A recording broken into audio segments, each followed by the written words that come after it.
Today we're going to talk about business cards, especially business cards in the modern era, 2023. Do we even need business cards? If we do, what kind do we need?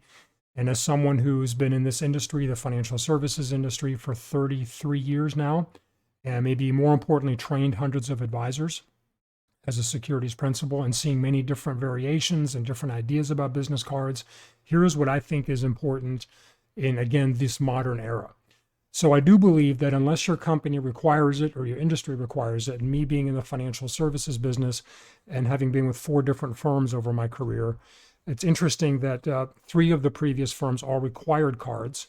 And my current firm, which is a very liberal, business-wise, a very open, forgiving company, if you will, relaxed, they actually don't require them. It's the first time I've experienced that. But all the other companies did. Now, maybe you're in the same kind of situation where you have to have them anyway. The additional problem I had in the past was that all the other 3 companies, the broker-dealers, actually required us to use their cards, which some were better than others. And all of them were not great. They were just generic, normal cards. Some were really bad, some were average, some were okay. So the way I got around it, in terms of business, if I wanted business cards, which I did, is I got marketing pieces approved like postcard size. But really it was just the business card that I wanted, but I didn't submit it as a business card. I submitted it as a marketing piece, and then I'd hand that out. Thankfully, I'm in a position where I don't have to worry about that. I can get normal cards, call them business cards, and get them approved. And so maybe you're in the same situation. Maybe you're in an industry, same industry, different industry. You're in sales. You're an advisor of any type, and you are considering business cards. So first I'll say, if your company or you or your industry doesn't necessarily require them, you may consider not using business cards. And how many times have you exchanged contact information with someone else, whether it's a client or a new friend, and you just text each other? At least the phone, you call each other and you save the phone number. Maybe you add the email in there. Even when I do use business cards now, by the way, but even when I've gone back and forth, but when I was even using business cards, even as far back as 6, 7, 8 years ago, I'd have some more tech savvy clients back then just take a picture of my card and hand me the card back. So what I also did for a while, I still have it, is I had an image on my phone I just created in like a graphics program that was basically the business card. It had my photo, had my email, phone number, website, basically what I do, and even had the compliance disclosures just in case. And I had it formatted so it fit my phone perfectly. And if someone wanted my contact info or I wanted to share it, I would just pull it up as just an image and they'd take a picture of it. Or I'd even send it to them. Sending it to them you'd probably want to be, depending on your industry, might want to be more compliant. So you may not even need business cards. So I'm going to give you the tips on what you should do if you do get business cards. I think that if you decide that you get business cards, or if you need to get business cards, but you're allowed to get your own, that's the subsection of people I'm talking to right now, is I would go the other extreme of not business cards. And what I would do is I would get the best business cards you possibly can, regardless of price. Because your business cards are basically a representation of you. So let me go through some of my notes. Your business cards have, in my view, 3 primary purposes. Number 1, obviously, is to provide contact information. Phone number, email, website, etc. Your name. Many times you meet people, they know your first name, and sometimes they forget that, but they don't always know your last name. It's actually really important. Number 2 is provide some information about what it is you do. So it's not just a name, email, and then nothing else, right? I know it kind of looks cool to be so super minimalist, but they're going to forget what you do. So you want to make sure somewhere on there is what it is that you actually do. And number 3, which I think most people don't realize, this is what the epiphany I came to understand, is to make an impression. Your business card is the physical representation of you when you're not there. Just like if you're in the service industry, like I am, then anything physical, such as like brochures of products, are the physical representation of a nebulous intangible.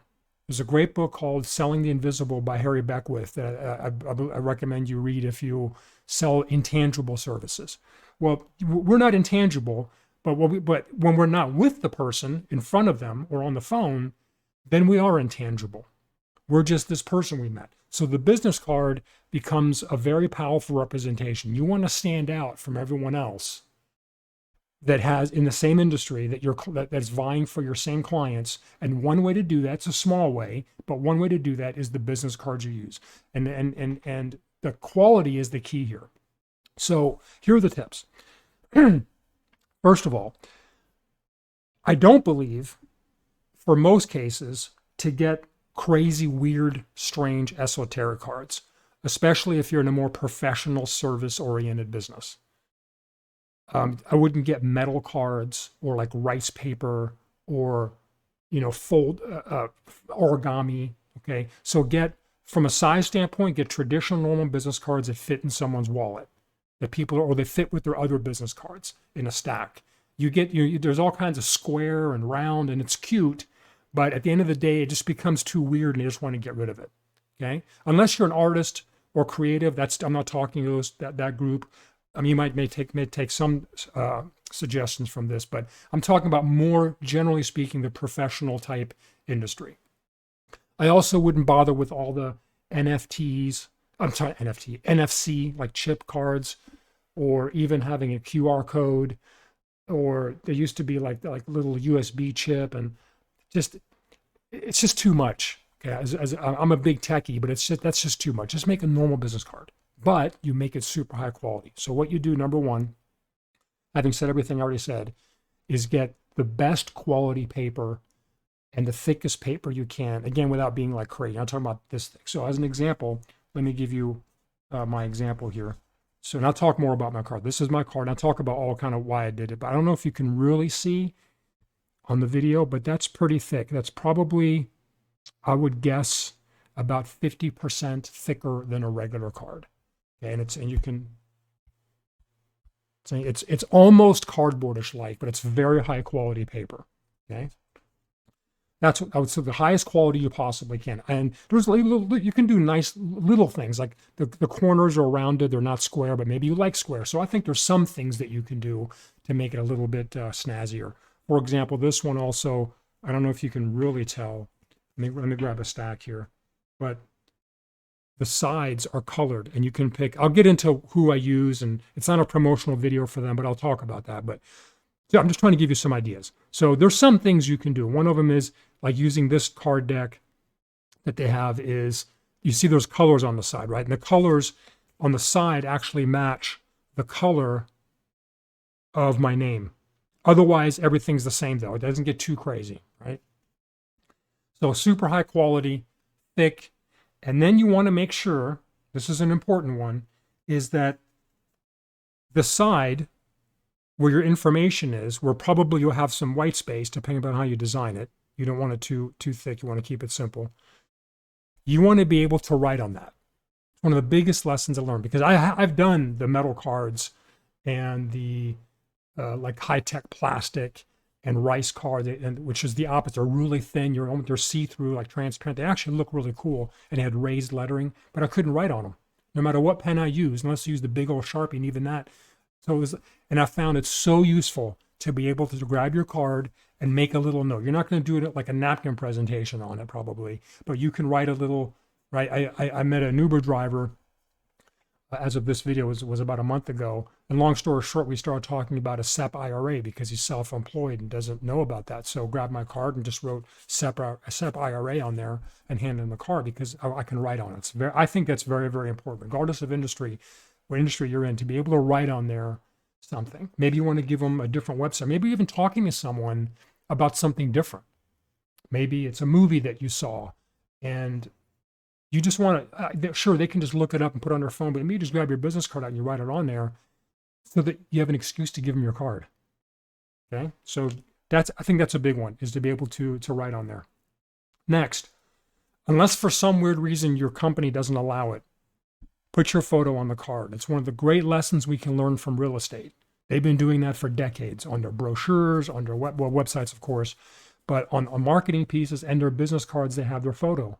Because you are selling you. At the end of the day, you're selling, the messenger is the message. I know it's corny. You've heard it 1,000 times before, but it's really true. Well, part of it's your face. And also, as Tom Hopkins says, he's a famous sales trainer, he says, if your face is on the card, they have a little bit of a harder time throwing it away. Okay. And I do recommend, as maybe corny as it sounds, or maybe you're not one of those that puts yourselves out there. You don't want to be all about you. But the funny thing is, it is about you. And if it's not, you got to make it about you in a very respectful, somewhat humble, but people want to do business with people that are confident, not arrogant, not cocky, but confident. And they want to do business with people, with humans. That's why, at least in the investment business, the internet is not a competition, right? Anyway, and I do recommend making your whole one side your photo, not just a little corner piece. Okay, make it one side. Now, what I did with these cards, I'm just showing you this just for fun. This is not really a suggestion. This is just something I want to show you for fun. The company that I use, and I've used for a few years now, 5 or 6 years, is called Moo, M-O-O. And I'll leave a link. We can get a little bit of a discount. That's not why I'm doing this video. Okay, there's plenty of other printers you can use. Go to your local printer. Maybe you belong to a networking group. You have a friend. Use them. Okay, they can do the same thing. But what they did is, you can have different pictures. See, this upside down. But basically, when you order, however many cards you order, I order 50 at a time, which is a minimum. And I do that because I want to keep them pristine. And sometimes I make small tweaks. I order them in batches of 50, which is the minimum. And out of those 50, I think I have like 20 different images. You just upload as many as you want, up to 50 technically in this case, and then each one could be a different picture. Now, it's more for fun because you're not going to give the same client or same prospect more than one card. If I give my client or prospect this card, they don't know that the other cards are different. Right? And it's not like I pick one for them. It's just kind of more fun for me. And I talked earlier about being professional and not getting crazy. And if you maybe, when I flipped through these, you saw some of these are a little bit kind of fun. There's even a landscape version, which I actually quite like. So that's a little bit different. But like this one, or even this one, I have a few more like that that are a little bit fun. And I think that's okay. You might decide differently. You may get more crazy. But I'm not trying to contradict myself, but I think what I'm showing is that I'm kind of fun, but I'm still wearing a suit, which is interesting in that context. But anyway, that's not important. The point is, get a photo on one side, all of you, all about you. I wouldn't put any text on it. And then on the back is obviously where to put your info. Now, let's talk about the back. I believe in keeping the back, or the front, however you want to look at it, as clean and simple as you can, and still get the job done. So your name, which I think should be the largest thing on there. And again, I mentioned in this particular case, obviously you can see I know it's kind of hard to read with the lighting, but you can see the concept. The name is the largest. It goes as basically as wide as it can. And it's the same color as the sides. You can pick like 10 different colors. And so I matched them up because they give you the code for the color. And then the rest, though, I'll get to what it is in a second, but it's just in black. It's not beyond that one color. There's nothing else crazy going on. I would obviously have like your title or what it is you do, woodworker, okay, or whatever, right? Your phone number, email, and a website. And I wouldn't put more, in my opinion, I wouldn't put all the social media. Now, maybe a social media profile is your website. Maybe you're primarily on LinkedIn. That's what you do. So you use your LinkedIn profile then obviously do that. If you want to put a whole list, and I did that years ago, I've tried all this. I did the whole, Instagram, Facebook, LinkedIn, Twitter, all the stuff that was approved. In my industry, everything has to be approved. And I put it all on there. And it's just too much. Give them one place to go, like a website. And then from there, you can have all your links. Okay. Or again, if someone says, hey, do you have Instagram? Either you tell them or you write it down on your card and you give it to them, right? And you should know your Instagram and all those. You should know all the handles and URLs by heart, by the way. Anyway, now here's a couple keys. In my opinion, unless there's a unique situation, I wouldn't put your fax number down. I wouldn't put like your office line and your cell phone. Or put one phone number, one email. Personally, I almost never put my address down, even my business address. Unless, again, if you're in a business that is primarily retail, then you put that down. It's kind of obvious. So you might want to put your physical address down. Unless you need to put that down, I wouldn't put it down. Okay. In my case, and it being in the financial industry, I have disclosures here at the bottom that I have to have. That's what that is. Not that it matters. I don't have to read them to you, but they're just disclosures as being an investment advisor. I don't put my physical address down because everything nowadays I do is all remote and internet. So, but that's obvious. But beyond that, especially I think like phone number and email. And I've noticed this 20 years ago where people would put both down, especially when cell phones came along. And I just always like, you want to make it, think of the person you're giving the card to. You want to make it, what's the phone number I should call you on? Just give me that number. How do I reach you? I don't want to like decide, should I call the 800 number because it's not quite 5 o'clock yet and maybe you're at the office, or should I get yourself, right? I mean, nowadays, especially like self-employed people, they only have one number, most of us, right? Or if you don't, but what's the one number you give out to non-family? That's the number you use. So use one number, keep it simple. I do believe in having kind of a little 1 or 2 lines max of what it is you do in more detail if it suits you. So in my industry, and I didn't do it with this set of cards as a test, but I think the next one I'm going to go back to doing it. So basically, just to give you an example, I'll read it to you. So in my case, I would have another line. Let me do it this way. Another line basically right here. Okay, so I'll probably shift this up a little bit and put 1 or 2, about 2 lines. I still want white space. So I don't want to make all this super even all the way across, okay, or all the way down, because I want white space, at least a little bit, so I can draw. So, or write. So probably like right here where my pen is, I'm going to put, which I'll get to in a second, the stuff that I do, or some of it, and then shift this up a little bit too, okay? And in fact, as an example, one other adjustment I'll make, on my card, I have financial advisor, registered representative, securities principal. And then I have all the licenses and stuff that I have. I'll probably get rid of, I'll just keep securities principal, just as an example. The simpler, the better, while still doing the job. So as an example, so what I'm going to put on mine, I'm retirement planning, IRAs, 401ks, mutual funds, variable annuities, college planning, term life insurance, living trusts, land trusts, UTMAs, things like that, right? Maybe ABLE accounts. And that's just because most people don't know what it is, and I want them seeing something unique and then asking me about what it is, okay? So basically name, phone, email, website, or your profile page, and then possibly your address if you need it, if you have to have that. And then not more than 2 lines, I think, maybe 1 line of a little more detail what it is. Again, maybe it's woodworking, but you specialize on building custom furniture and repairing modern furniture. Okay, like just a little bit more, not a whole lot. That's what I said earlier. It's not just contact information, but also a little bit about what it is that you actually do without going in super detail. Also, I think I mentioned this before. I don't know if I mentioned specifically, but don't get glossy paper, because we talked about you want to be able to write on the card. That's one of the most important things you can do. Okay, the next is try to keep them clean and pristine.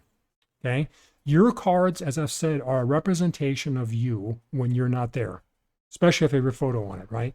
So if you need to write on them, write on them. And I always say that with the brochures too. I happen to have this brochure here. Is when I show a brochure this to someone in the real world physically, I'm very careful about how I treat it like this, because in their mind, this is the only connection they have to an intangible product such as a mutual fund.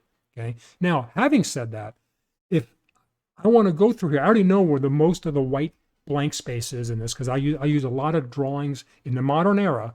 And I'm a computer geek and tech geek as much as the next guy is. I do a lot of writing with, I always have my gel pens, and I always have my little miniature notepads everywhere. I've got 2 of them in everywhere. I got them in the car, the motorcycle, at home, in this bag, in that bag, at the cigar locker, at the lounge. I got them everywhere, and I got tons of these pens because they're inexpensive. These are fantastic pens.